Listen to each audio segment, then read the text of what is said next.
good afternoon. It's great to see everyone virtually. My name is Todd Horn. I am president of Clayton Construction Company, and I have the honor of serving as the current board chair for 10 at the top. So grateful for everybody taking the time to join us during this busy holiday season.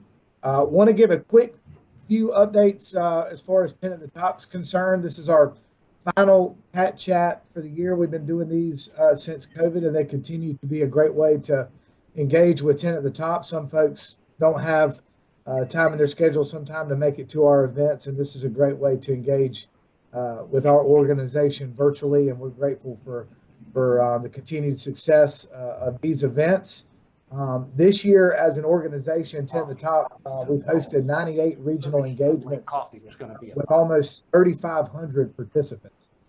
So we continue to do a great job of holding opportunities to engage around this region and continue to see our numbers go up there. As we prepare for 2025, you may have received an email from us. We are trying to get survey responses by the end of the year from folks who are engaged with our organization. Celeste is going to put the link to the survey. But if you would take 5 minutes out of your day and fill that out by the end of the year, we would be very grateful. It's a great opportunity for us to get feedback from folks who are engaged and to make sure that we're continuing to do things that are of benefit to you and your organization. Also, we're very fortunate. We've had a great year as far as fundraising is concerned. We shared at our board meeting today that we have 16 new funding partners that we've brought on board this year, which 2 of those are at the leadership level. So we continue to see a lot of growth on the fundraising side. So if you are not a current funding partner, we have room for you, and we'd love to engage you, and myself or Dean, happy to have a conversation with you as far as what that looks like to engage at a higher level from a funding standpoint. We are also, as a board, we've set a goal to try to raise $25,000. We do a year-end campaign every year. And so we have set a goal this year. We announced it at our Celebrating Successes event a couple of weeks ago that we're trying to raise $25,000 of new funds before the end of the year. So I told our board this morning we're trying to get 100% for the board, and I told them there's no gift too small, but there's also no gift too big. So we would be grateful for any and all support for that year-end campaign. And Celeste is also going to put the PayPal link in there where you can use your credit card. So appreciate any consideration there. So that's all the announcements I have. As far as our 10 at the top chat today, it's a little different. We are ending the year by hearing from 3 well-known nonprofits that support the upstate. Each of the nonprofits will share for roughly about 15 minutes about their organization, and we will do all 3 presentations, and then we will be sure to take questions. Yeah. And so our first speaker today is a great human being, Chunsta Miller from Goodwill. Chunsta and I had the opportunity of going through Leadership South Carolina together a couple of years ago, and she's a great advocate for the state of South Carolina and for our region. So, Chunsta, I'll turn it over to you, my friend. All right. Thank you so much, Todd. And I would echo that back. So amongst great leaders for sure. Justine, I think you have my presentation. If you would pull that up and share that, that would be great. I'm having a little lagging as I was testing earlier on my end. So I want to make sure that no one has to wait. But while we're pulling that up, I'll go ahead and just let you know, as Todd said, my name is Chunsta Miller. I'm the Vice President of Communication and Public Engagement for Goodwill of the Upstate and the Midlands. You'll hear a little bit more about Goodwill and the excitement of all things that are happening. Justine, we can go to the next slide. As you know, there's so much more to Goodwill than just stores that you see. A lot of people, when they hear Goodwill, they think about the donations or they should see our retail stores. But what you see are just a part of what's in the community. At the heart of Goodwill is truly a person-to-person phenomenon, fostering, materials and economic stability throughout our community. It was one man's dream to take goods from wealthy, have it with other folks to pay wages in our community. And now we have created into this nonprofit that you see today that is really, truly impacting our community in a huge way. If you'll go to the next slide, you'll see just a little bit, and you can click on those as they come up, a little bit of the history of Goodwill. Our Goodwill in Greenville, Justine, if you'll click again, opened in 1973, and you can click, it's probably two more, I think, on there. There you go.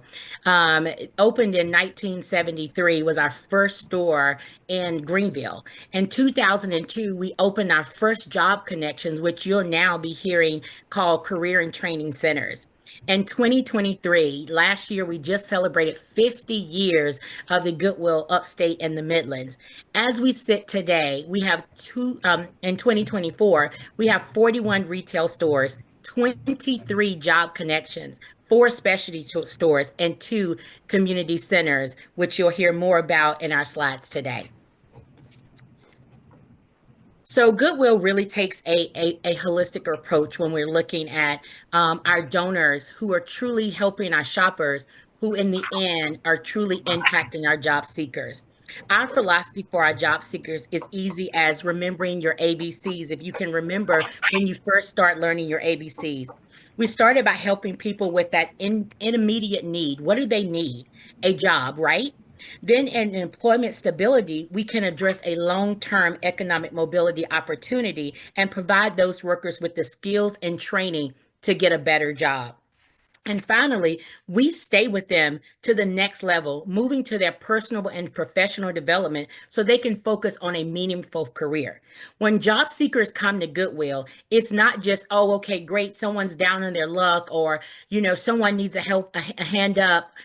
We truly stay with that individual so that they can get a job, right? First step. Then we take them to a better job and we stay with them to find their passion so that they can get a career. Any skill that you have, any will, we meet you where you are, and that's truly the magic where Goodwill is happening. You can go to the next slide. We have 20 training programs with 5 in-demand industries. You can see we have expanded those pathways to healthcare, transportation, logistics, skills trade, and clean tech. At the core of our reimagined career services are 5 pathways that ensure that you can find the career that fits for you. As I said earlier, it's any age, any skill level, or any field. The pathways were developed as we carefully researched and learned what the South Carolinians need in our economy. And what does the future look like? What are demands that there are? We just finished up a film academy. We just finished up the next level, which was a business accelerator course where folks got to work with people at Benedict. They left with a business coach and a business plan. Now, I know you hear this and you think, wow, that sounds amazing. How do I do that? This is all free services that Goodwill offers. These pathways are for anybody. It can be a mom who's re-entering the workforce. It can be someone who has a re-entry back into the workforce. It can be someone with a disability. It can be someone who is currently in a career who wants to navigate or change and decided to go into the healthcare field. We offered all of this for free, and they're fun through our retail stores. You can go to the next slide. 99% of our training program graduates are placed in competitive wages, and 90% of enrollees earn industry-specific certifications, which is huge. That means more than 18,000 South Carolinians are assisted per year with job training and placements through Goodwill, which translates into about $106 million in economic impact across our local communities. And this is just in the upstate and Midlands. One way we do that is through the average of 460 job fairs and hiring events that we host annually.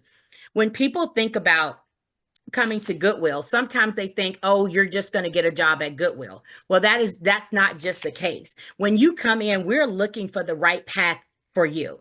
You can go to the next slide.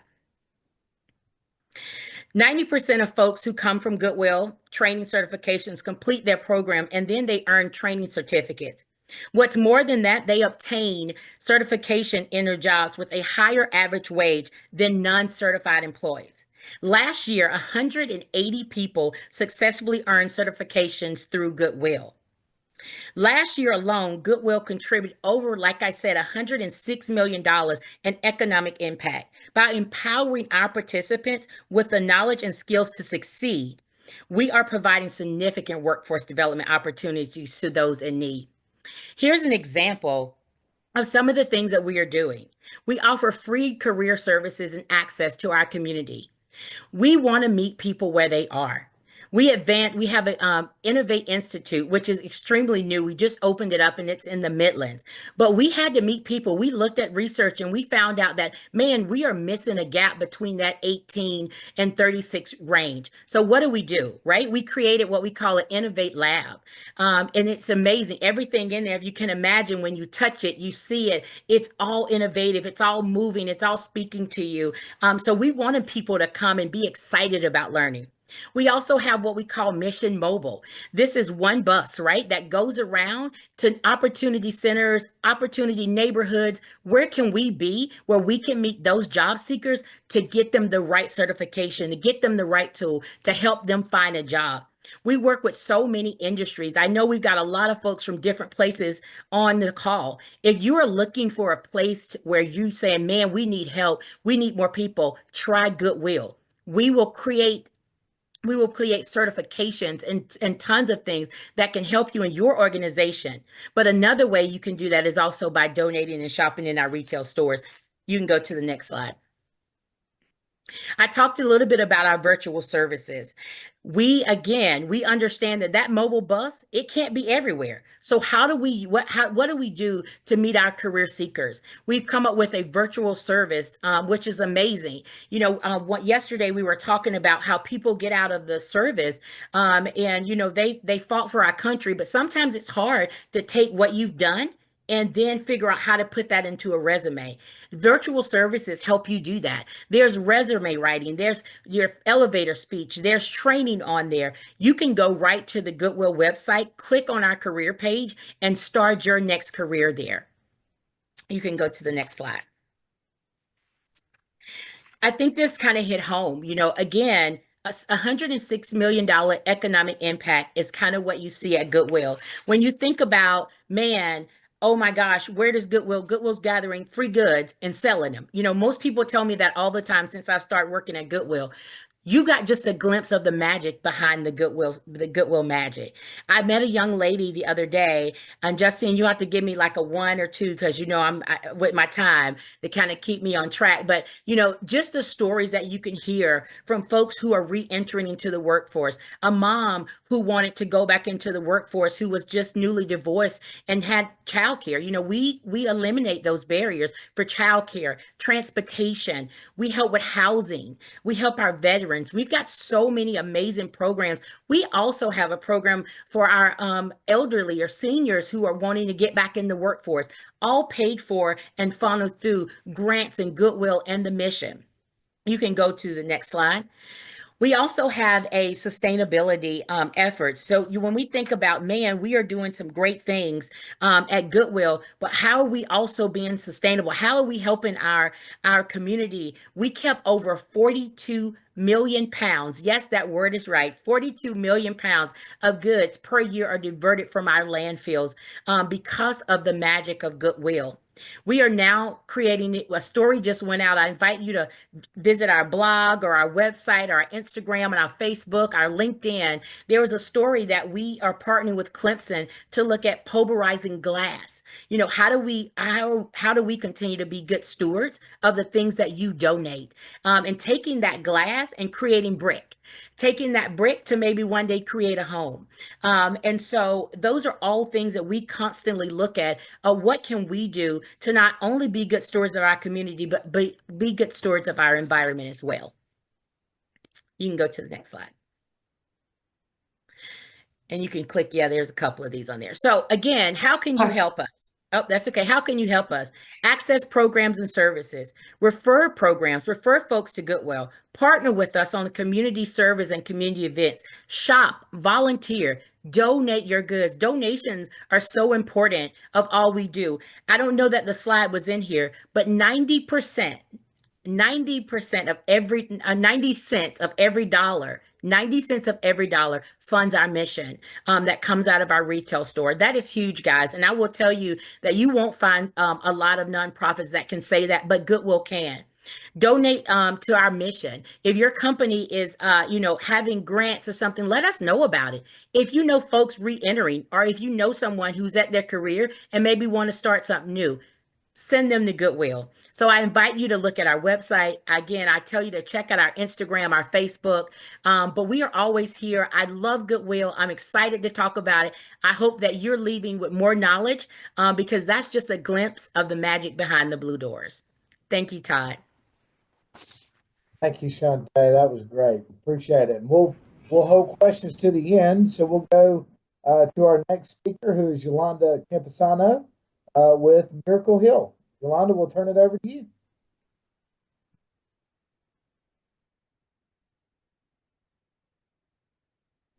Hello, everyone. Here we are. Sorry, guys, I had to join from my phone. There's something going on in our office and the Wi-Fi isn't working. So here I am. I apologize for that. So I'll be speaking just briefly, just a few minutes about Miracle Hill Ministries.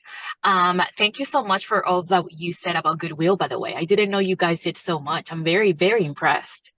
If you guys have my presentation, would you please pull it up and let's get started. I got it. So it's ready to go.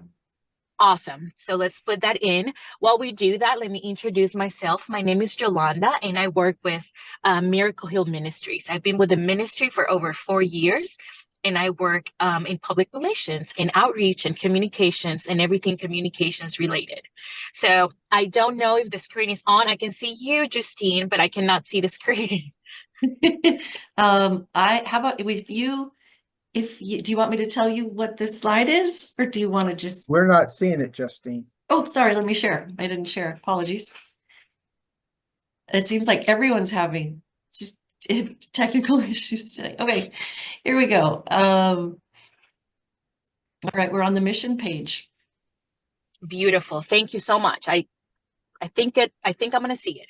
So Miracle Hill has been in the upstate for over 87 years. We started as a soup kitchen back in the 30s, and now we are here in 2024 serving 650 people every single day.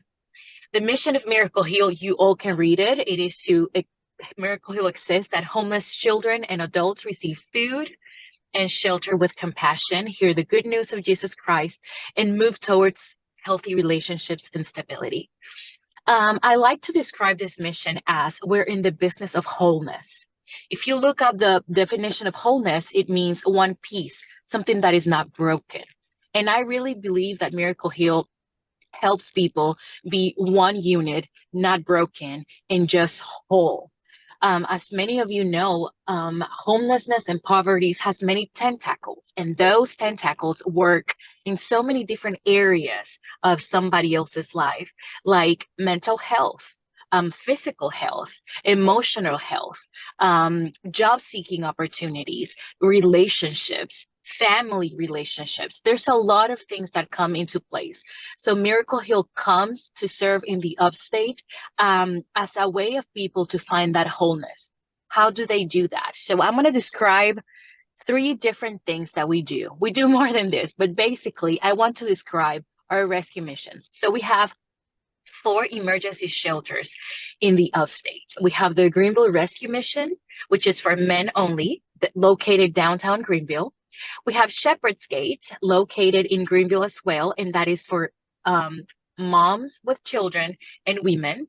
And then we have Cherokee County Rescue Mission and Spartanburg County Rescue Mission, both in those areas, and they work with men, women, and mothers with children.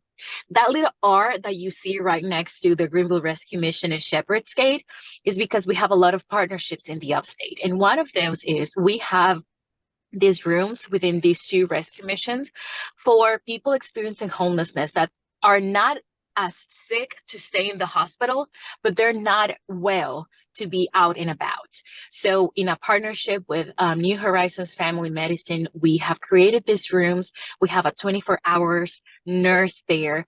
For instance, if somebody's released from the hospital but needs to change a dressing or something like that, we have room for them to care for them at a deeper level. We also see that something that a lot of people experiencing homelessness struggle with is addiction. So we have 3 addiction recovery centers. We have the Overcomer Center, which is for men, and Renewal, which has 2 campuses. This is for women, a pre-program, which is in Wade Hampton, and the Renewal Main Center. All of these are 7-month residential programs.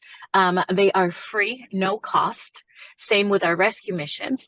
And it is based on the 12 steps, but we give it a Bible twist because we are a faith-based organization. And then the last main bucket that we have is foster care. So you would be surprised, 20% of the people in our shelters went through the foster care system.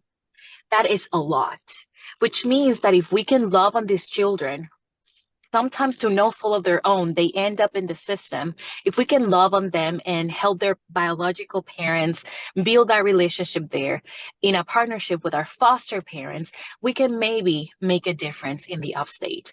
So Miracle Hill has a foster care program. We're a CPA, which means that we do not license anybody. We have a great partnership with the Department of Social Services, and we recruit parents, Christian parents, so they can become foster parents through DSS. And we also have something called the Miracle Hill, used to be Children's Home, now is the Miracle Hill Community. Up in Pickens County, we have 6 cottages ready for families to move in.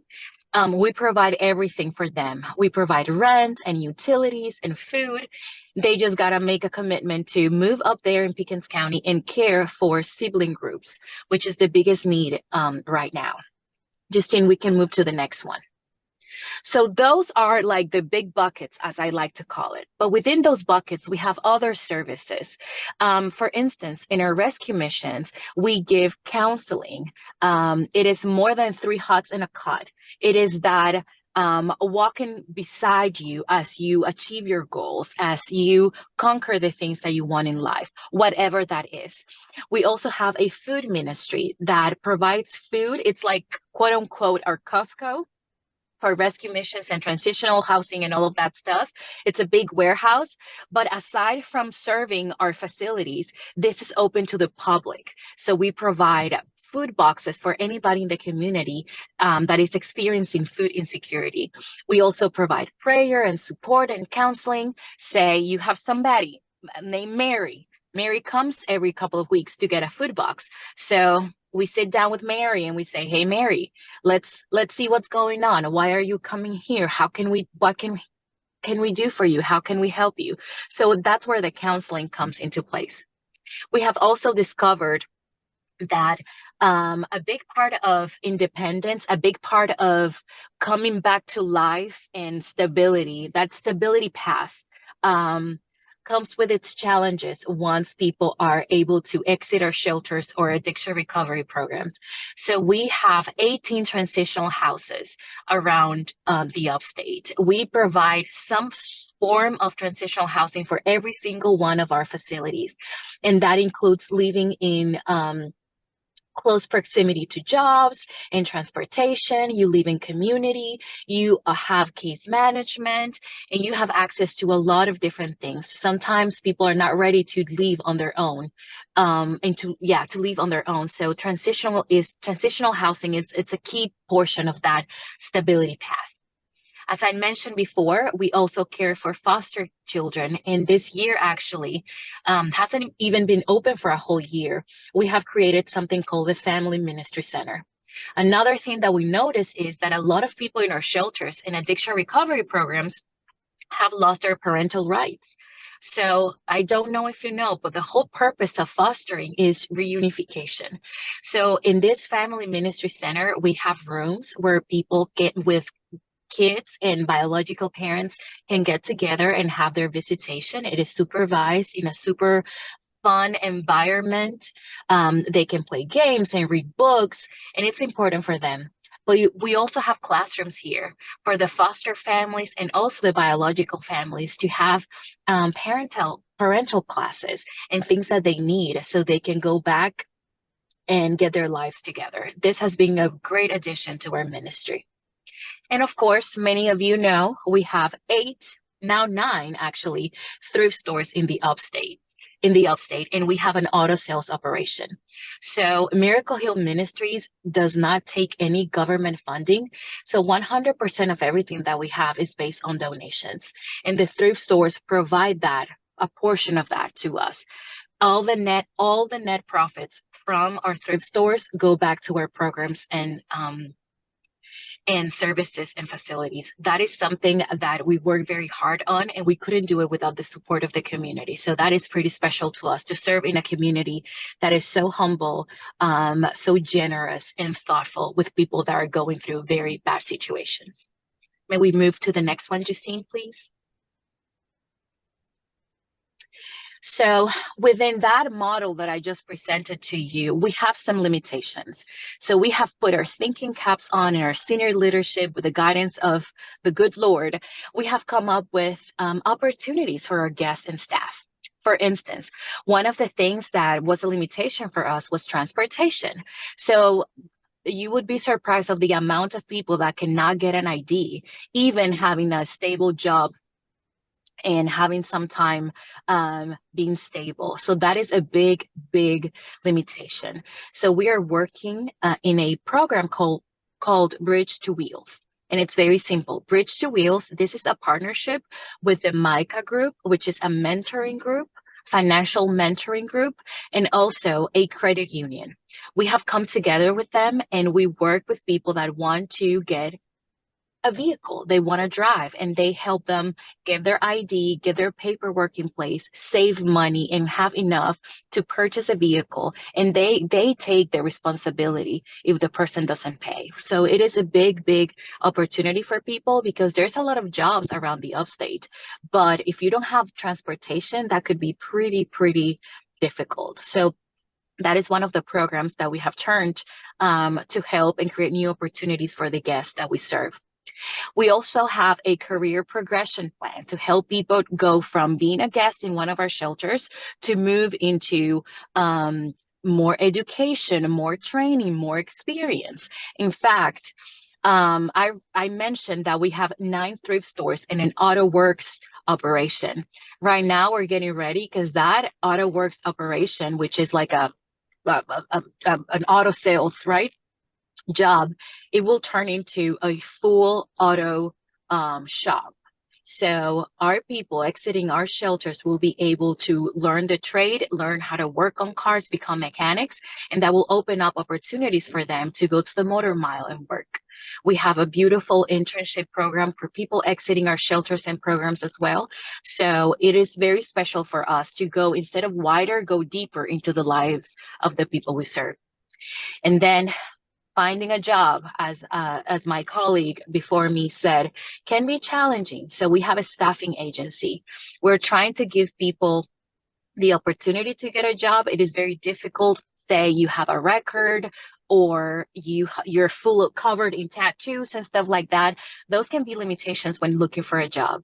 So through our social enterprise, BridgeWorks and CreationWorks, we provide employment to help others just go over those barriers and look for full-time employment. May we move to the next one?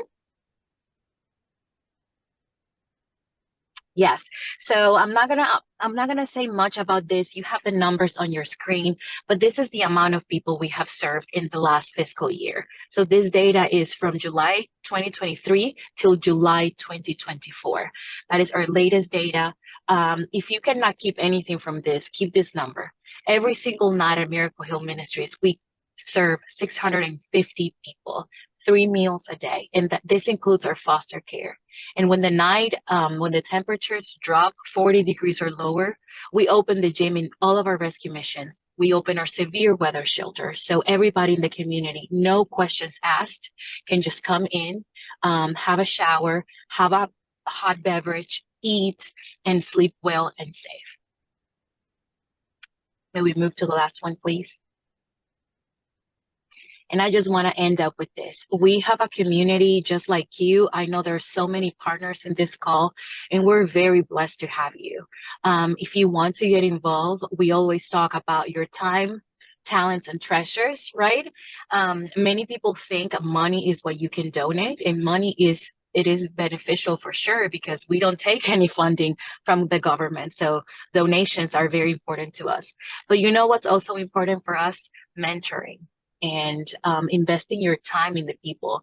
A lot of the people that we serve have been broken by so many family members, toxic relationships, and so forth, that when somebody just comes and says, let me talk to you, let me just grab coffee with you and invest in them, that truly, truly makes a difference.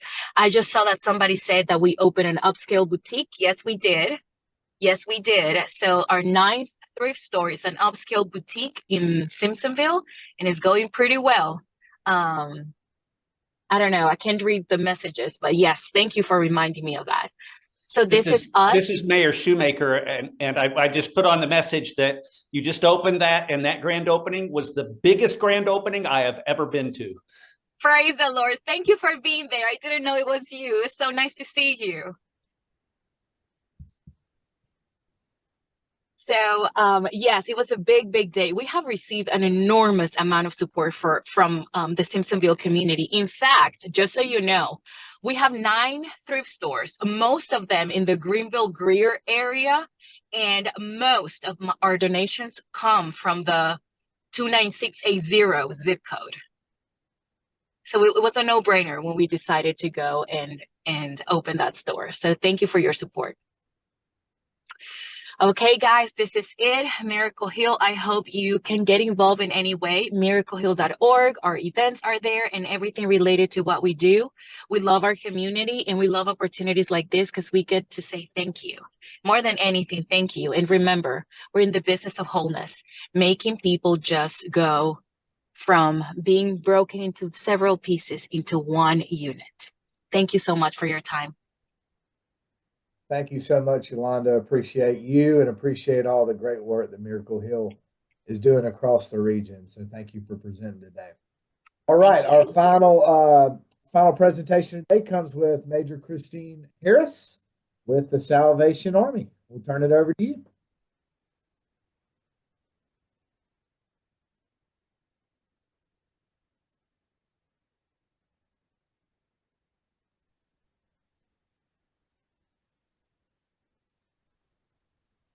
I think she may be on mute. See that you unmuted, but Yeah. still not coming through. Do you maybe have headphones, AirPods connected or something? See her slides, and it does look like she's off of mute. Can you hear us, Christine? Yeah, she can hear us, but we can't hear her. Justine, why don't you play the video? Because I think that's early, right, in the presentation, and then maybe we can figure out the... If you click on your audio button, it should give you the option to check your speaker, both input and output. That might be part of the problem. Yeah, and I was also going to suggest maybe calling in from your phone, and you would be able to just call the number. You don't have to, and you can still stay on video. I'm unmuted. Come on. You can hear me. Oh, No, we can hear. We got you now, I think. All right.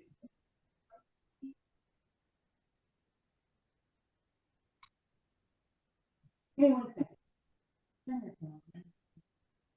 so close. We can just barely hear. Let's give her a minute. We have time.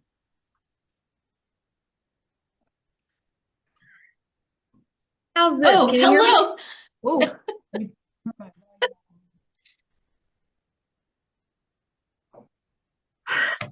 Hi. There we go. All right, so y'all can hear me now, right? We can. Yes. Okay, fabulous. Well, thank y'all for allowing us to be a part of this. And it was wonderful to learn some more about Goodwill and Miracle Hill. But I am part of the Salvation Army. My husband and I are the area commanders here, and we moved to Greenville a year and a half ago. and we are thoroughly enjoying getting to know this area. Just a little bit of history. The Salvation Army was founded in London, England in 1865, and it officially came to the USA in 1880 when one man and 6 women, because we know how to get it done, came over from England and began officially our work here in the US. Next slide. By 1904, the Salvation Army opened right here in Greenville, South Carolina. Now, some 120 years later, we are a significant part of the Greenville community, and today I want to tell you about a few things that we are doing. Motivated by the love of Christ and supported by 2 Salvation Army congregations right here in Greenville, we are called to serve what Scripture describes as the least of these. Our services to mankind, regardless of age, gender, creed, or color, and we offer our services in Jesus' name without discrimination. Next slide. Right on our Rutherford Street campus, we have 2 shelters. In our women and children's shelter, right now we have 35 women and children residing with us. And the sad part about our shelter for the women and children is there is a waiting list that we have. While they stay with us, not only does it provide a safe place for them and meals every day, but it also involves counseling and case management so that we can make them more self-sufficient. Next slide. We also have a men's shelter, currently housing 60 or so men, and our shelters are 24 hours, 365, and running these shelters are quite costly. And all of our residents, as part of this cost, is they are required not only to seek counseling, but they also to seek our case management so that we can make sure that they are progressing and doing things that improves their situation. Next slide. We provide meals for every resident on our campus, 3 meals a day. Plus, I'm very excited that we are also now restarting our community meals. So twice a week, anybody can come in and have food available. Right now, we have our hypothermia shelter open. So as soon as the temperatures dip below 40 degrees, we are allowing men to come in off the streets, regardless of the condition they arrive to us, just to stop them from succumbing to hypothermia. Next slide. We know that food is a basic necessity, and we want to make sure that people are fed. So we work closely with local food bank, and we provide food not just through our campus feeding programs, but also food boxes to residents in Greenville, Oconee, and Pickens County. Next slide. In a community where the economy is strong, while a lot of people are making money and improving their conditions, others are being lost in the wake. And we are seeing more and more people who are struggling to make ends meet due to increasing rent and increasing cost in living. I think we can all agree when we go to the grocery store, it's a hard bill to pay sometimes at the end. And last year, we helped more than 400 people with rent, utilities, clothing, and any other practical way so they could stay housed right here in Greenville, Pickens, and Oconee. Next slide. I think this one hits a little close to home for all of us recently, but since the 1900 Galveston hurricane, the Salvation Army has been responding to disasters all over the country. Many disasters are local, but some do require us to provide services regional and even national attention. But recently, next slide, with Hurricane Helene, it swept through much of the South, caused a lot of destruction in North and South Carolina. And right here in Greenville, we know what we experienced. So our counties responded. We responded by feeding from our vans, cars, and canteens in our mobile kitchens, having an employee at the Emergency Operations Center who was able to coordinate and make our work efficient and the most practical help we could offer. We distributed funds and other practical help to those that were displaced by the hurricane, and we are still seeing folks who have had to make the difficult choice of food, utilities, rent, or how do we get our roof fixed and get the tree in the driveway that's blocking our car removed. We were very fortunate that the United Way dipped into their emergency fund and they helped us with some of our recovery work that we are doing. Next slide. We have also mentioned Pickens and Oconee, and in those two service units, a service center for the Salvation Army is an expression of the Salvation Army that has a physical presence in an office, but it's run by employees. And in our Pickens County, they again offer everything we do right here in Greenville and in Oconee as far as rent, utility, food, and clothing assistance. During the Christmas season last year, our Pickens County were able to give 335 children Christmas gifts thanks to our angel tree work. And if you go to the next slide, and Oconee, it does the same thing, providing the assistances that help make life a little more manageable and also providing Christmas in the Oconee area. Next slide. Now, one of the things that makes this Salvation Army unique is our Croc Center. It was voted Greenville's best community center, and the Ray and Joan Croc Center is only one of 26 in the nation for the Salvation Army, and it's an incredible gift to this community.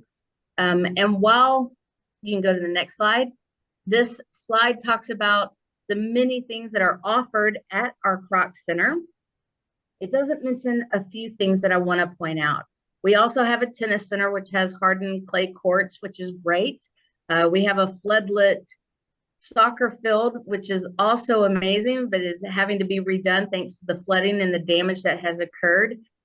But what is most important is that this Croc is operated because of membership funding. The memberships, just like any other gym, it is the membership that keeps this place going. However, we also have membership scholarships. Our members donate so that we are able to also offer and provide subsidized or even free scholarships into our Croc building for the elderly, disabled, or families that can't afford it, because we don't want someone to not be able to have that strength training that they need for their physical needs. There are several children with disabilities that are in our pool program, so that they can get the physical workout that they need in a safe and comfortable environment. Next slide. We have a Boys and Girls Club, and every afternoon you can see the Boys and Girls Club buses going out to the local schools, and they pick up 140 children and bring them back to the Croc Center. At the Croc Center, they receive homework assistance, and they have to have their grades checked every month to make sure that they are academically succeeding while in our program.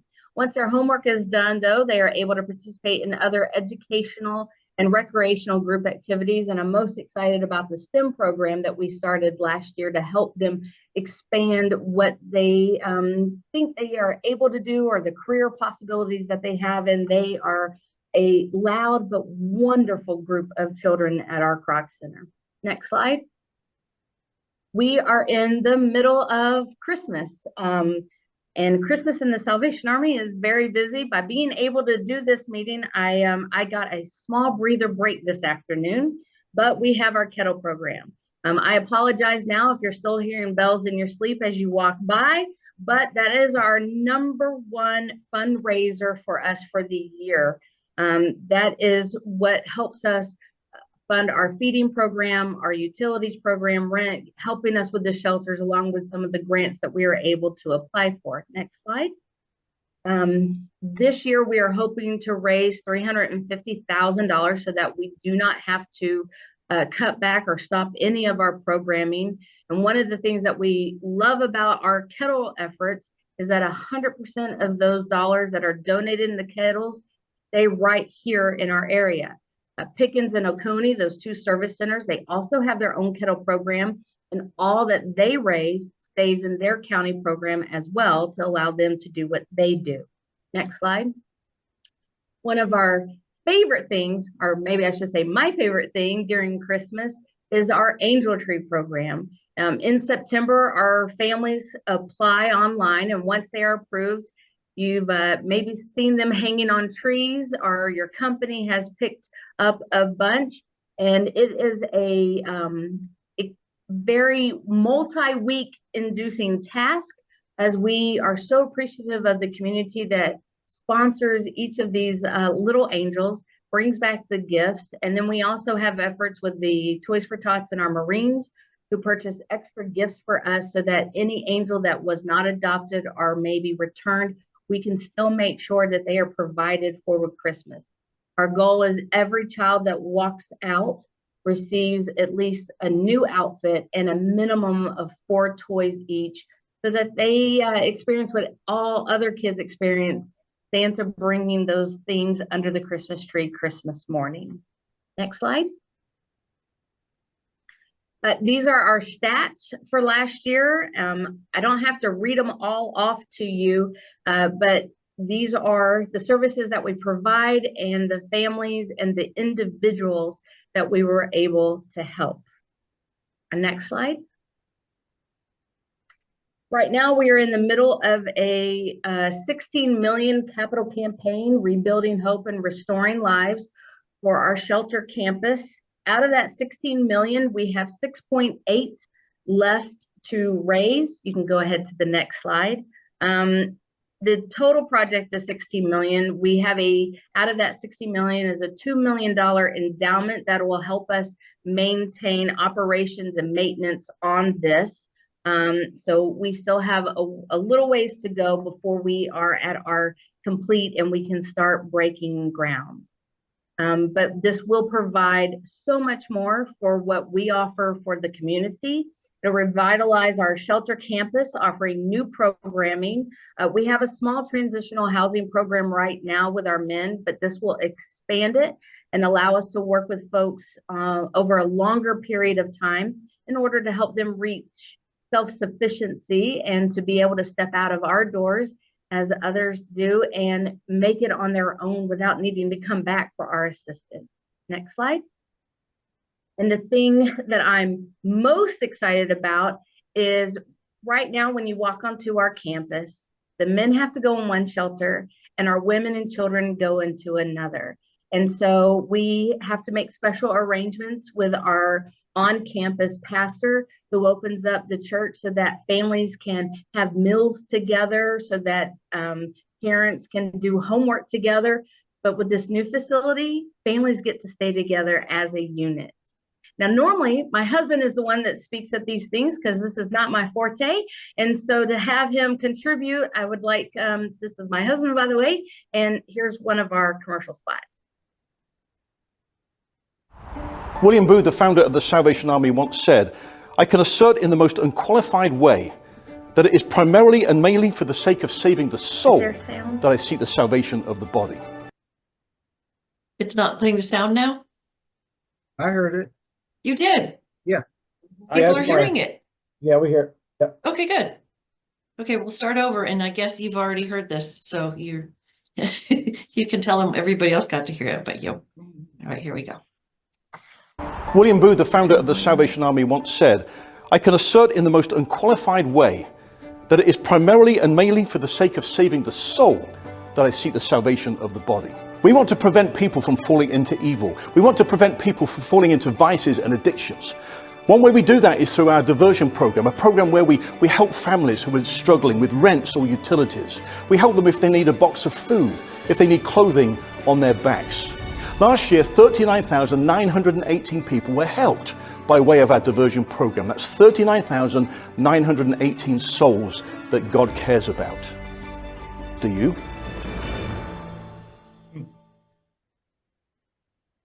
Was that the right one?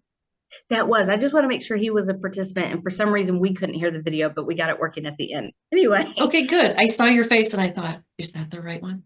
It Right, is. It was perfect. I'm sorry. We somehow didn't have our volume at the right level. But we can go to the next William slide Booth, the now. founder of the Salvation Army. Yes, that's what we're going to do. We're going to the next slide.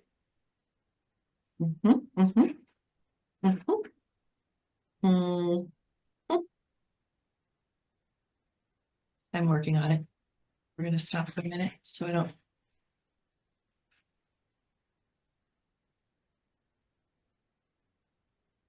Here we go.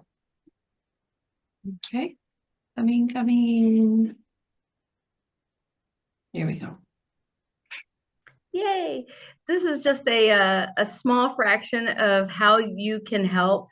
And of course, we've listed some of our Christmas efforts right here on our shelter campus with our food warehouse. We're always needing help organizing and making food boxes. And even on our campus, we have a wonderful group called our Salvation Army Women's Auxiliary.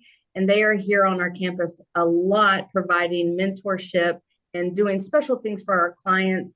The one story I can share is recently there was a little boy in our shelter, and he came and he told us how he found out a friend at school had pizza delivered right to his door, and he thought that was the coolest thing. So our ladies made sure that we had pizza delivered right to the door of the shelter so that he could go to school the next day and have the same bragging rights. Also at our Croc Center, we have the Boys and Girls Club program, which is always looking for tutors and extra hands to help with those children. But we have a church program as well there. It's a creative arts where we teach children dance, art, drama, anything in the creative arts field. And we're always looking for volunteers and teachers to lead those classes as well. You can go to the next slide. And so if you want to learn more about Greenville, Pickens, and Oconee, you can go to our website listed, and that is where you can find ways to support us. And again, thank y'all so much for this opportunity. Thank you, Christine. Great job. And you know, it's the Christmas season when you hear those bells are ringing. So certainly a staple for the Salvation Army, and we're grateful for what you're doing across this region as well. So it looks like we got about 7 minutes left. So we will open it up for Q&A to any of our three speakers for today. Does anyone have any questions? So I'm going to start. Major Harris, you mentioned, of course, this is the key time of year with the kettles that we all see. Can you talk a little bit about the volunteers who participate in that? Because I see people from many different organizations and communities. How do you have volunteers? Where do they come from who do the kettles? Well, we have a variety of volunteers, you're right, whether from businesses or even individuals who make this a business or a family tradition. Bee's with me and can talk more about some of the actual specific groups that we have out there, but anybody can just call us. And sometimes we even beat you to it and reach out to your company to see if you're willing to stand. And it's basically about adopting a location and for a few hours and just ring the bell for us so that we can make sure we're drawing attention. Did that answer your question? Yeah, absolutely. Thank you. Shantae, you talked a little bit about the work you all do as it relates obviously to workforce and things of that nature. And you mentioned being adaptive. You touched on the work you've done with the movie production and those things. Can you talk a little bit about that? I know that was a partnership that included the Urban League and some others. Can you just touch very briefly on that particular effort? Yeah, so a lot of what you'll see us do, we talked about as we are leaning towards, as Dean said, being adaptive and understanding what is the need. We had an amazing partnership with the Urban League, who got kind of with Goodwill and say we wanted to do something out of the box. And we've had a lot of folks in both areas come to them as well as to us to say, hey, we're interested in filming, movie production. And so we collaborated together with them to create what we call the Film Academy. And Sarah, you may have, if you know this, I know that you're on, but I can't remember the company that they actually partner with, but a lot of those folks have now went to shoot commercials. They have several certifications. One of the gentlemen in the role actually filmed for us for our family day for Goodwill on the upstate with over 800 employees. So they are finding work.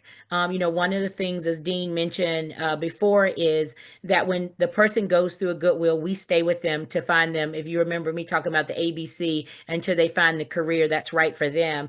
But we look for those partnerships. So we welcome those. I look at Todd, who's in construction.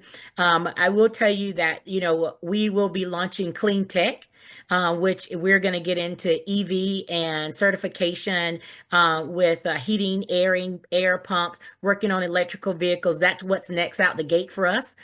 So we're going to be looking for those partners to do that with. So if your company's on here and you know somebody, please connect with us. We're excited about that. And so that's our next venture. But thank you, Dean, for mentioning that. The Urban Link is a true partner. If you haven't met Gail, trust me when you do. She is an amazing leader, and we're truly excited to be able to partner with them. Absolutely. Thank you, Shantae. And then Yolanda, homelessness is obviously a key element of yours. You all were a big part. We're doing an initiative. We had an event in October around homelessness and housing. What are a couple of the challenges that y'all see, especially with this time of year around the homelessness population that you all deal with? And obviously everybody mentioned the weather and those kind of things, but what are a couple of the issues that you all are working on or involved with to try to change the dynamic as it relates to homelessness here in the area?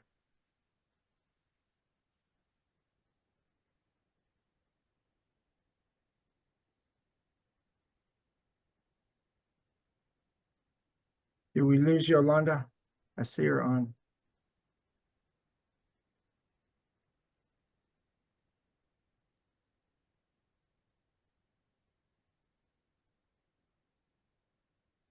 Well, unfortunately, Todd, I think we might have lost Yolanda to not be able to answer that last question, but we thank all of our speakers and I'm here. I'm oh, here. there you are. Sorry.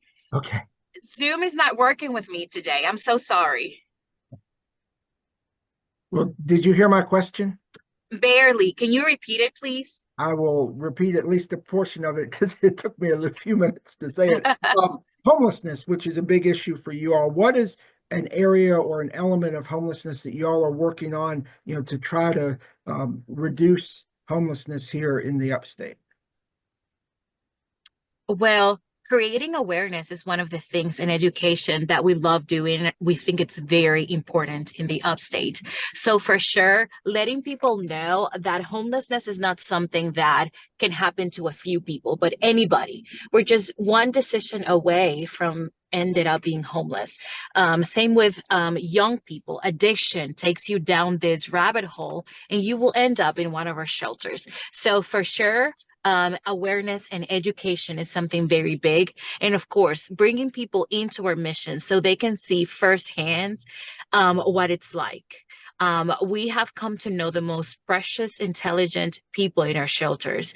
And because of a bad mental health situation or a toxic relationship, they end up being homeless. So for sure, education and awareness. Great. Thank you. Todd, with that, we'll turn it back over to you to wrap us up. All right. Thank you, Dean. There was one more question. Where's the new upscale resale store in Simpsonville? It is. Can you still hear me? Yes. It is 926 Northeast Main Street. So it's Highway 14 and Main Street, right next to the Food Lion. Fantastic. Well, thank you so much. Well, we're right at 4 o'clock. Want to thank all the speakers again for taking the time to join us today. All three messages were very powerful, and we thank you for all the work you're doing across the region. We will be sending out a meeting recap, so you'll get a copy of this presentation and video from today. And don't forget to join us for the next TAT Chat, which will be January 9th. And our guest speaker will be Matt Wills, director of the Upstate Chamber Session, to give us a preview of what to expect related to policy and legislation at the local, state, and national level for 2025. So please plan on joining us January 9th for our next one. And with that, I hope everybody has a Merry Christmas, and we'll look forward to seeing you in the new year. Have a great day. Bye-bye. Goodbye. Bye.